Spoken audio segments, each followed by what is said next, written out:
Leo tumekutana hapa kwa maana ya wadau wa elimu, hasa wanaoshughulika na utoaji wa elimu ya uongozi kwenye sekta ya elimu. Na jukwaa hili limeandaliwa au shughuli imeandaliwa na wenzetu wa ADEM ambayo iko chini ya Wizara ya Elimu. Lakini mtafahamu Wizara ya Elimu imekuwa kwenye mageuzi makubwa sana kwa maana ya mageuzi ya elimu nchini, na haya yametokana na mabadiliko ya sera, ambayo mabadiliko ya sera yameleta sasa ufundishaji wa mafunzo ya amali au elimu ya amali.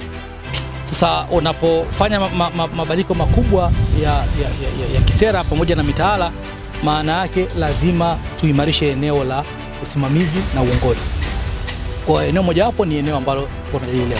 Kwa hiyo leo tulikuwa tuna wadau wanaoshughulika na utoaji wa elimu au mafunzo kwa maana ya uongozi, kwa maana ya management kwenye sekta ya elimu. Kwa hiyo kwanza tulikuwa tuna changamoto ya kukosa forum sahihi ya kuwakusanya wadau pamoja. Na kama unavyofahamu sio Tanzania peke yake, lakini hii changamoto ya dunia nzima, tuna ufinywa uhaba wa rasilimali. Kwa hiyo kwa vile tuna uhaba wa rasilimali, kwa hiyo kama una rasilimali chache inabidi uzitumie vizuri. Kwa hiyo tumekuwa na wadau wengi wakifanya mambo mengi kwenye sekta ya elimu, hasa kwenye ile eneo la mafunzo kwa maana ya management ya sekta ya elimu. Lakini wamekuwa wakifanya kwenye kila mtu kwenye eneo lake. Kwa hiyo tukataka tupate forum ambayo tutakusanya pamoja ili tujue nani anafanya nini na wapi, ili tuweze hizo jitihada zao kuzunganisha pamoja na kuleta matokeo makubwa zaidi. Kwa hiyo moja ilikuwa ni hilo, kwa ajili ya kukaa na wadau, kuzindua rasmi jukwaa ambalo litakuwa linafanyika kila mwaka, kuwaweka wadau pamoja.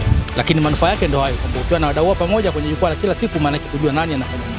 Lakini la pili, lazima wawe na forum ya wao sasa kufanya shughuli na serikali. Maana ilikuwa sio rahisi kila mmoja kugonga mlango wizarani kwa nafasi yake.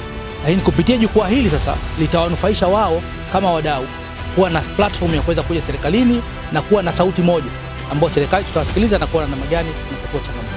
Kwa hiyo kwa sisi kama wizara ni jambo muhimu sana na ni jambo jema na tunalipongeza, na tuko tayari kutoa support kwa kwamba jukwaa hili linakuwa endelevu.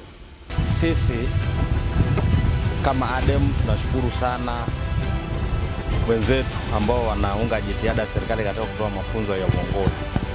Tumeona tukutane kwa pamoja, kwanza tufahamiane, tujue nani anafanya nini kama aliposema mgeni rasmi, ili mwisho wa siku tuweze kuunga mkono kwa pamoja katika maeneo yafuatayo, kutumia wataalamu tulionao ili kushirikiana nao katika kutoa mafunzo.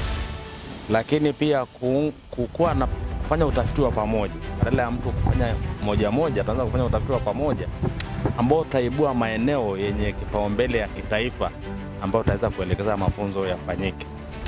Lakini ya tatu, sisi kama ADEM ndio waliopewa mandate ya kusimamia mafunzo ya uongozi na usimamizi wa elimu. Kwa hiyo sisi tunashukuru kuwajua wenzetu ambao wanafanya kazi kama tunayofanya, ili sasa pindi wanapohitaji utaalamu kutoka kwetu tuweze kuwapa, na sisi pia tutumie utaalamu kutoka kwao. Tumedhamiria tunaboresha elimu yetu.